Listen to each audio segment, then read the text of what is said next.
بسم اللہ الرحمن الرحیم۔ آج جنات کے قبیلے نوجان میں شادی کی تقریب تھی۔ شادی میں پرلطف کھانے کا اہتمام کیا گیا تھا۔ کھانا کھا کر وہ سب ٹولیوں کی صورت میں اس کھلے میدان میں بیٹھ گئے۔ 3 نوجوان جنزادے قریب جنگل سے چھوٹی چھوٹی لکڑیاں کاٹ کر لائے اور آگ جلا لی۔ اس سے ذرا سے فاصلے پر نوجوان جنزادیوں کی ٹولی ایک چھوٹے سے الاؤ کو جلا کر آپس میں خوش گپیاں لگانے میں مصروف تھی۔ یہ قبیلہ مسلمان تھا اور شادی سے پہلے لڑکے لڑکیوں کا آپس میں گلے ملنا، بات چیت کرنا کوئی پسندیدہ نظر سے نہیں دیکھا جاتا تھا، اور نہ ہی ایک دوسرے کی محفل میں آزادانہ جانے کی اجازت تھی۔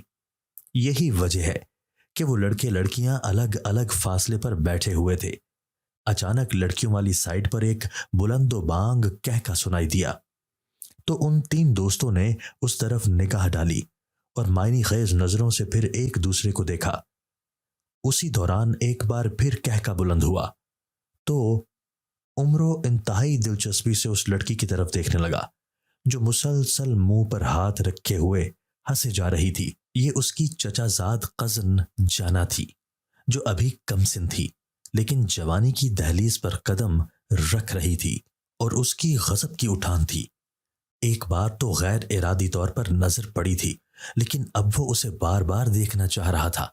اس کا دل اور آنکھیں اس کے چہرے کا طواف کر رہی تھی۔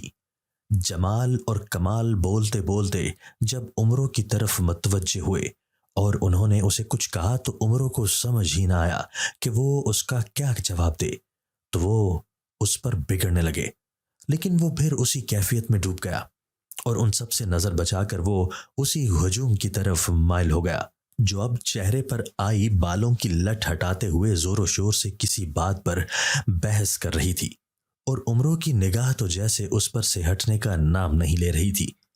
اس کے بابا اور چچا دونوں ہی قبیلہ نوجان کا سردار اعلیٰ بننا چاہتے تھے۔ دونوں ہی اس کے لیے بے پناہ سٹرگل بھی کر رہے تھے۔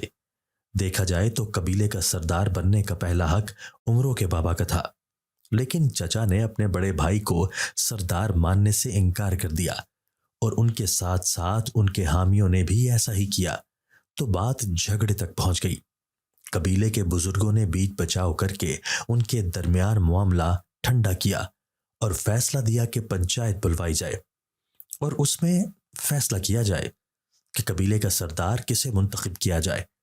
چنانچہ ایک خیمے کے اندر لوگوں کی رائے لی گئی، جس کے مطابق یہ فیصلہ ہوا کہ چچا کو قبیلے کا سردار اعلیٰ بنایا جائے۔ اس فیصلے سے سازش کی بو آ رہی تھی۔ عمرو کے والد کافی دیر تک تو سکتے میں رہے اور غصے سے اٹھ کر خیمے سے باہر چلے گئے۔ اب یہ بڑا سا خیمہ اور اس کا تمام سامان چچا کے قبضے میں تھا۔ عمرو کے والد نے اپنا خیمہ قبیلے سے باہر ایک گھاٹی پر لگا لیا اور اپنے بھائی سے تعلقات ختم کر ڈالے۔ دونوں گھرانوں میں آنا جانا تقریباً ختم سا ہو گیا۔ بس قبیلے میں ہونے والی کسی شادی یا رسم میں شرکت ہوتی تو انہیں دور سے دیکھ لیا جاتا، لیکن نزدیک جا کر سلام دعا یا بات چیت نہ کی جاتی۔ حتیٰ کہ چچا کے پیدا ہونے والے بچوں کا بھی کوئی تعارف نہ تھا، نہ ہی آپس میں ایک دوسرے سے ملنے کی اجازت تھی۔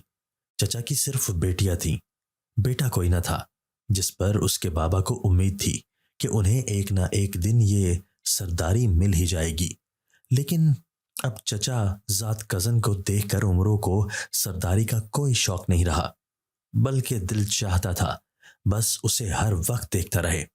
اس کے دوست کمال اور جمال اس کی کیفیت جاننے کے بعد اس پر اکثر ہنستے تھے، اور وہ اس لڑکی سے بات کرنے کی سبیل ڈھونڈتا رہتا۔ ایک دن نہر کنارے وہ اسے کچھ جڑی بوٹیاں چنتے دکھائی دی۔ عمرو کے ساتھ دوست بھی تھے۔ اس نے انہیں وہیں روکا اور اس کی جانب اکیلا چل دیا۔ وہ عمرو کو دیکھ کر بدک سی گئی، لیکن عمرو نے اس سے انتہائی پیار سے حال احوال لیا تو وہ کچھ پرسکون دکھائی دی۔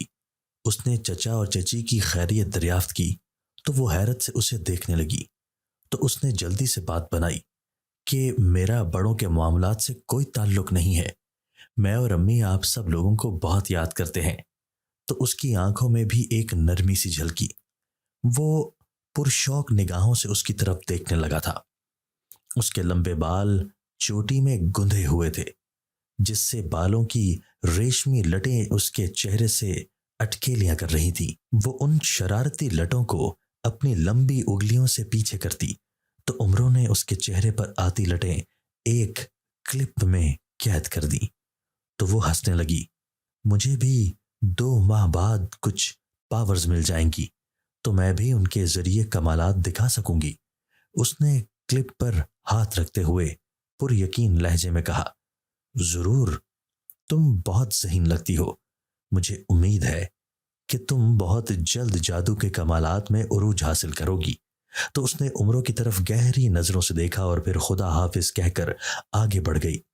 عمروں نے طویل حسرت بھری سانس کھینچی اور واپس اپنے دوستوں کی جانب پلٹ گیا۔ یہ کیا چکر ہے بھائی؟ کمال سے رہا نہ گیا تو بول پڑا، میری چچا کی بیٹی ہے یہ۔ وہ سنجیدگی سے بولا تو وہ تشویش میں بھری نگاہ سے اسے دیکھنے لگے۔ چچا کی بیٹی جن کے ابا جی سے تم لوگوں کی ٹھیک ٹھاک دشمنی چل رہی ہے؟ جمال جل کر بولا، تو تم اس سے بات کیوں کر رہے تھے؟ کیا تم نہیں جانتے کہ اگر تمہارے بابا کو پتا چلا تو وہ کتنے خفا ہوں گے؟ کمال نے کہا، تو کیا کروں؟ یہ بابا اور چچا کا مسئلہ ہے، ہم بچے اس لڑائی سے دور ہیں۔ عمروں نے وضاحت کی، تمہارے بابا ایک عرصے سے اس قبیلے سے باہر رہ رہے ہیں، چچا کی وجہ سے انہوں نے یہ بن باس لیا، اور تم کہتے ہو کہ ہم بچے اس لڑائی سے دور ہیں۔ تمہارے بابا چچا کو دیکھ کر منہ پھیر لیتے ہیں، کلام نہیں کرتے۔ تمہارے چچا نے بھی کبھی اس دوری کو کم کرنے کے لیے کوئی اقدام نہیں کیا، گویا وہ اس نا اتفاقی میں خوش ہیں، اور تم انہی کی بیٹی کے لیے خواب دیکھ رہے ہو تو جان لو یہ خواب تمہیں بہت مہنگے پڑ جانے ہیں۔ کمال نے اس کے کندھے پر ہاتھ رکھ کر سمجھایا تو عمروں نے غصے سے اس کا ہاتھ جھٹک دیا۔ جانا میرا خواب نہیں ہے، میری محبت ہے، اور میں اپنی محبت پا کر ہی دم لوں گا۔ تمہارے بابا اپنی زندگی میں تو ایسا ہونے نہیں دیں گے، کمال نے کہا تو عمروں کی آنکھوں میں نمی سی اتر گئی۔ وہ ایک بھرپور جوان لڑکا تھا اور اس کا دل پہلی بار دھڑکا تھا۔ اس کے دل پر پہلی بار کوئی نقش اثر انداز ہوا تھا۔ اس کی ہنسی، چہرے پر آتے ریشمی بال اور خوبصورت ناز و انداز اسے قبیلے کی سبھی لڑکیوں سے مختلف بناتے تھے۔ یہ دل بلا وجہ تو پاگل نہ ہوا تھا۔ اس کے دوست اس کے غمزدہ چہرے کو دیکھ کر فکر مند سے ہو گئے اور پھر انہوں نے اپنی باتوں کا رخ موڑ دیا، لیکن عمروں کے چہرے کی سنجیدگی برقرار رہی تھی۔ موسم سرما کے آغاز سے ہی قبیلے میں لکڑیاں جمع کرنے کا اعلان شروع ہو چکا تھا۔ سبھی مرد و زن جنگل میں لکڑیاں جمع کرنے صبح سویرے کو نکل کھڑے ہوتے۔ عمروں بھی اپنے دوستوں کے ساتھ جنگل کی طرف چل پڑا۔ ان کا قبیلہ کوہ ہندوکش کی ایک گھاٹی میں تھا، جہاں سرما انتہائی طویل ہوتا اور پورے 8 ماہ شدید برف باری پڑتی اور باہر نکل کر کام کرنا محال ہو جاتا۔ اس لیے سرما سے پہلے ہی یہ سارا قبیلہ حفاظتی انتظامات کا آغاز اپنے سردار اعلیٰ کے حکم سے جلد شروع کر دیتا۔ اناج کے لیے بڑی بڑی زمین دوز کمروں کی کھدائی شروع کر دی جاتی تاکہ اناج اکٹھا کر کے ایک جگہ جمع کیا جا سکے اور قبیلہ واسیوں کو کھانے پینے کی چیزیں وافر مقدار میں ایک ہی جگہ سے بآسانی مل سکیں۔ بوڑھے جنات جوان ہوتی نسلوں کو ان کمالات میں مہارت دینے کی کوشش کرتے رہتے تھے کہ جس سے یہ بچے سروائیو کرنا سیکھ جائیں۔ چچا کی 5 بیٹیاں بھی جنگل جانے کے لیے تیار ہو چکی تھیں۔ آج موسم صبح سے ہی ابر آلود ہو چکا تھا، ٹھنڈی ہوائیں چلنے لگی تھی۔ وہ 5 رسالے لے کر ایک دوسرے کے پیچھے چلنے لگیں۔ ان کے ہاتھوں میں تیز دھار کلہاڑیاں تھیں۔ وہ اپنے رستے پر آتی جھاڑیوں کو کلہاڑی کے وار سے کاٹتی جاتی اور یوں ایک راستہ بنتا چلا جاتا۔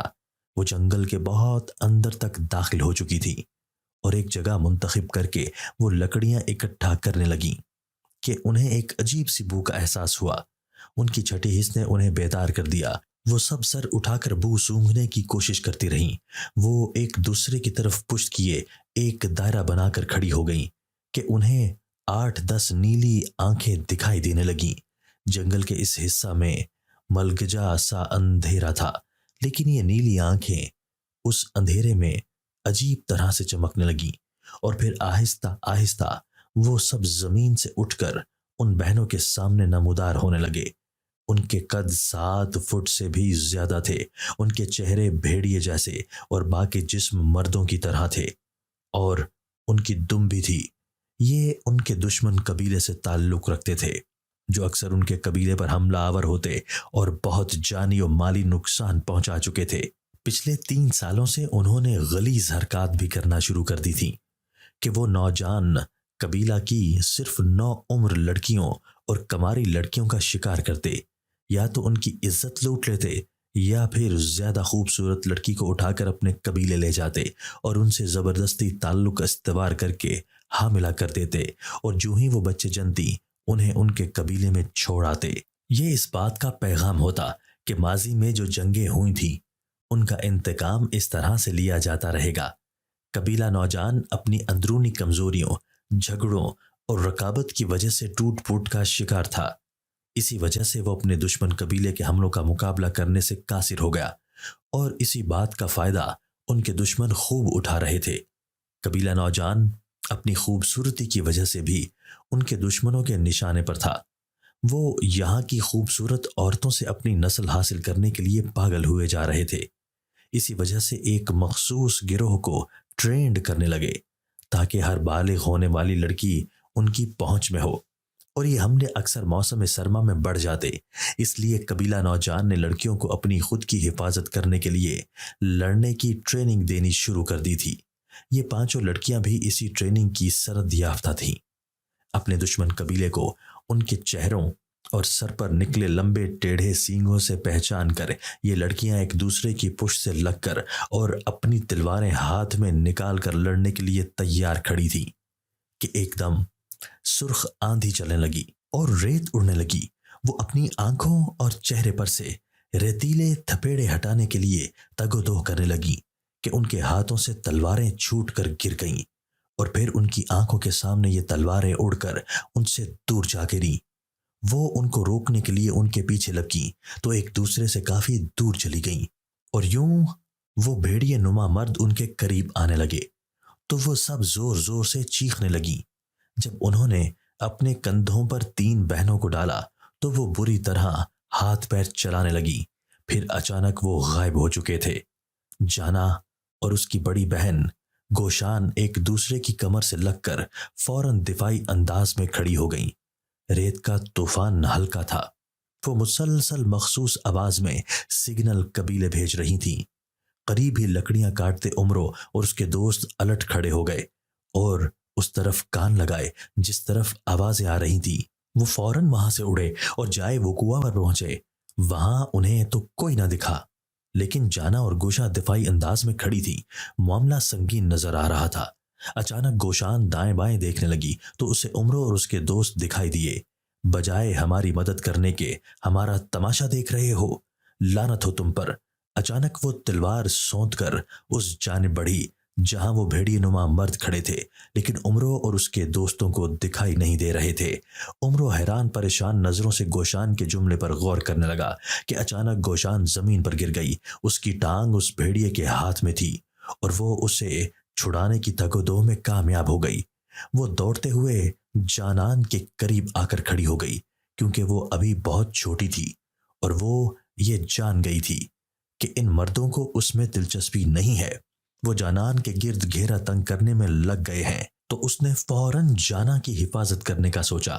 یہ لوگ ہماری مدد کیوں نہیں کر رہے؟ جانا خوف سے کانپتے ہوئے بولی، اس لیے کہ یہ خود ان سے ملے ہوئے ہیں اور یہ ہمارے آستین کے دشمن ہیں۔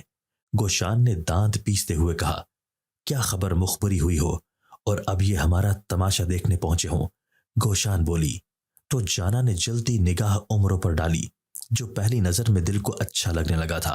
ایک زوردار چیخ پر جانا کی سوچ کا سلسلہ منقطع ہوا۔ اس کی بہن گوشان جو شادی شدہ تھی، اس کی ٹانگ کٹ کر دور جا گری اور وہ درد سے تڑپنے لگی۔ جانا بہن کو تڑپتا دیکھ کر اس پر جھکی تو عمرو بھاگتا ہوا اس کے قریب آنے لگا۔ قبیلے کے کئی افراد کا شور اور آوازیں بھی ان کے قریب سے سنائی دینے لگیں تو دشمن نے راہ فرار اختیار کی۔ اس کا چچا اپنے ساتھیوں سمیت تلواریں سونت کر جب اس جگہ پہنچا تو اس کی نگاہ سب سے پہلے عمرو اور اس کے دوستوں پر پڑی، اور پھر درد میں ڈوبی گوشان جو زمین پر تڑپ رہی تھی اسے دیکھتے ہی اوسان خطا ہو گئے۔ بابا، وہ ہماری 3 بہنوں کو لے گئے اور یہ غدار دیکھتے ہی رہے۔ انہوں نے ہمیں بالکل بچانے کے لیے کچھ نہ کیا، گوشان نے چیختے ہوئے کہا۔ تو چچا کی آنکھوں میں خون اتر چکا تھا۔ ابھی قہر آلود نظر ڈال کر عمروں کی طرف بڑھے ہی تھے کہ ان کے ایک ساتھی نے روک دیا۔ یہ فیصلہ پنچایت میں ہوگا، اس وقت بچیوں کو باحفاظت قبیلے لے جانا ضروری ہے۔ چنانچہ وہ جانا اور گوشان کو لے کر فوراً روانہ ہو گئے۔ پنچایت کے ایک ایلچی نے بابا جان کو اس کے دوستوں سمیت حاضر ہونے کا حکم پڑھ کر سنایا اور فوراً حاضر ہونے کا حکم دیا۔ وہ جب وہاں پہنچے تو خیمے میں موجود ہر ایک کی نظر میں اپنے لیے نفرت ہی دیکھی، لیکن جانا کی نظروں میں شکوہ عمروں کے لیے ناقابل برداشت تھا۔ پنچایت نے ان سے سوال در سوال کی بوچھاڑ کر دی کہ آخر وہ اتنے نزدیک ہونے کے باوجود اپنے قبیلے کی لڑکیوں کی حفاظت کیوں نہ کر سکے، جب عمروں کے دوستوں نے بھی گواہی دی کہ دشمن نادیدہ تھا۔ ہم شور سن کر فوراً بھاگے، لیکن ہمیں کچھ سمجھ نہیں آ رہی تھی۔ ہاں، یہاں تمہاری اپنی بہنیں ہوتی تو سب سمجھ آ جانی تھی، چچی نے غصے سے کہا۔ تو عمروں نے درد بھری آنکھوں سے چچی کی جانب دیکھا۔ یہ کیسے ممکن ہے کہ دشمن مردوں کو دکھائی نہ دے اور عورتیں اسے دیکھ رہی ہوں؟ ایک بزرگ نے عمروں کو مشکوک نظر سے دیکھتے ہوئے کہا۔ تو عمروں نے اپنی صفائی میں بولنے کے لیے جو ہی منہ کھولا تو اسے چپ کرا دیا گیا۔ تمہارے چچا کی 3 بیٹیاں اگلے تمہارے آنکھوں کے سامنے اٹھا کر لے گئے اور تم ہلے تک نہیں۔ ایسے بے غیرت کا ہمارے قبیلے سے بھلا کیا تعلق ہے؟ ان کا ایک رشتہ دار مزید آگ بھڑکانے کے لیے بولا تو عمروں کے والد خاموش نظروں سے اپنے بیٹے کی طرف دیکھنے لگے۔ بابا، آپ تو میرا یقین کریں، باخدا ہمیں وہ نظر نہیں آ رہے تھے۔ بابا نے عمروں کی بات سن کر منہ دوسری جانب پھیر لیا۔ جب تک تم اپنی بات ثابت نہیں کر سکتے مجھے اپنا منہ مت دکھانا۔ اس کے بابا بات کر کے خاموش ہو گئے۔ یہ اب اس قبیلے میں نہیں رہ سکتا۔ جو بھی لڑکا اپنے قبیلے کی ناموس کی حفاظت کرنے میں ناکام ہے، ایسے بزدل کی قبیلے کو بھی ضرورت نہیں۔ فوراً یہ قبیلہ چھوڑ دو۔ بابا نے تڑپ کر اپنے بھائی کو دیکھا جو اس کے اکلوتے لخت جگر کے بارے میں انتہائی سخت فیصلہ دے رہا تھا۔ بابا جان نے اس فیصلے پر سر جھکا دیا اور عمروں اور اس کے دوستوں کو قبیلہ بدر کر دیا گیا۔ ماں ہوتی تو شاید اس فیصلے پر رو دیتی۔ وہ اپنے خیمے سے ضروری چیزیں بیگ میں رکھتے ہوئے رو دیا۔ قبیلہ چھوڑنے سے پہلے وہ اپنی ماں کی قبر پر گیا اور دیر تک روتا رہا۔ بابا جان نہ جانے کہاں تھے، یا پھر اسے جاتے ہوئے دیکھ نہیں سکتے تھے، اس لیے وہ ان سے ملے بغیر ہی نکل آیا۔ کمال اور جمال کی آنکھیں بھی روئی روئی سی تھیں۔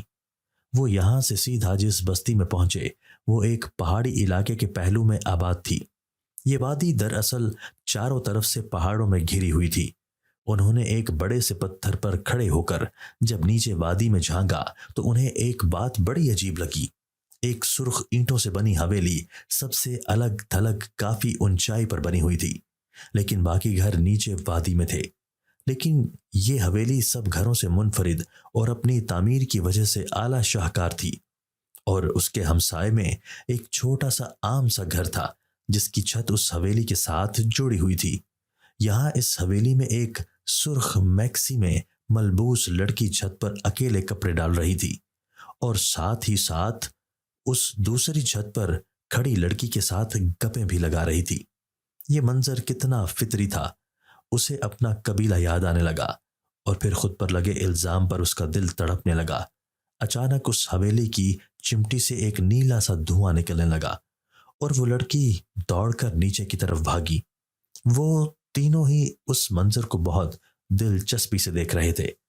بستی کے داخلی دروازے سے ایک چھوٹا سا بازار شروع ہوتا تھا جہاں اتنا رش نظر نہ آتا تھا۔ اس رش میں ان کی نظر ایک عجیب وضاقتہ کے حامل آدمی سے جا ٹکرائی جس نے پیروں تک ایک لمبا سا کالا چوغا پہن رکھا تھا اور سر سے گنجا تھا، لیکن اس کی کالی اور سفید داڑھی بے ترتیب سی سینے تک آ رہی تھی۔ سرما لگی آنکھوں میں لال لال ڈورے دور سے ہی خوفناک لگ رہے تھے۔ عجیب بات تھی کہ جب یہاں سے بھی گزر رہا تھا لوگ راستہ چھوڑتے جا رہے تھے، احتراماً یا خوف سے وہ سمجھ نہیں پائے، اور وہ شخص عالم بے نیازی سے ان کے قریب سے گزرتا جا رہا تھا۔ اس نے گلے میں موٹے موٹے دانوں والی مالا پہن رکھی تھی اور اچانک وہ نظروں سے اوجھل ہو گیا۔ عمرو اور اس کے دوستوں نے کچھ دیر نیچے دیکھنے کے بعد اپنے لیے رہنے کا ٹھکانہ ڈھونڈا اور پھر جلد ہی بستی سے باہر ایک پہاڑی پر بنے خالی کھنڈر نما گھر میں رہائش رکھ لی۔ کھانا کھانے کے بعد وہ سب سونے کے لیے لیٹ گئے۔ نصف شب گزر چکی تھی تو جمال آہستگی سے اٹھا اور تیزی سے اس حویلی کی جانب بڑھا جہاں وہ قاتل حسینہ اس کے دل پر بجلی بن کر گر گئی تھی۔ وہ اسے بار بار دیکھنا چاہتا تھا۔ وہ اس کمرے میں داخل ہوا جہاں وہ محو خواب تھی۔ لالٹین کی دھیمی روشنی میں اس کا حسن جگمگا رہا تھا۔ وہ عالم وارفتگی میں اس کی جانب بڑھا کہ اسے شدید جھٹکا سا لگا۔ کوئی نادیدہ حصار اس کی چارپائی کے گرد تھا جس نے اسے مزید آگے بڑھنے سے روک دیا۔ اچانک اسے منتر پڑھنے کی دھیمی آواز سنائی دینے لگی۔ وہ اس آواز کے تعاقب میں آگے بڑھا تو یہ آواز اسے ایک بڑے ہال کے دروازے کے قریب لے آئی۔ اس دروازے کے اوپر بنی کھڑکی سے اس نے اپنی گردن لمبی کر کے جھانکا تو کمرے کے اندر کے منظر نے اسے حواس باختہ کر دیا۔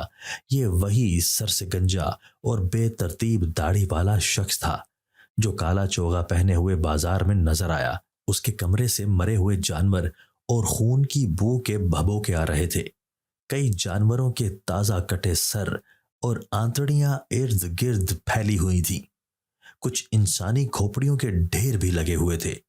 وہ آنکھیں بند کر کے نہ جانے کون سے منتر پڑھ رہا تھا کہ اچانک اس نے آنکھ کھولی اور عین کھڑکی پر نگاہ ڈالی، اور وہ جیسے ہی اٹھ کر کھڑا ہو گیا، جمال فوراً وہاں سے باہر کی جانب بھاگا اور پہاڑ پر بنے اس گھر میں آ کر دم لیا۔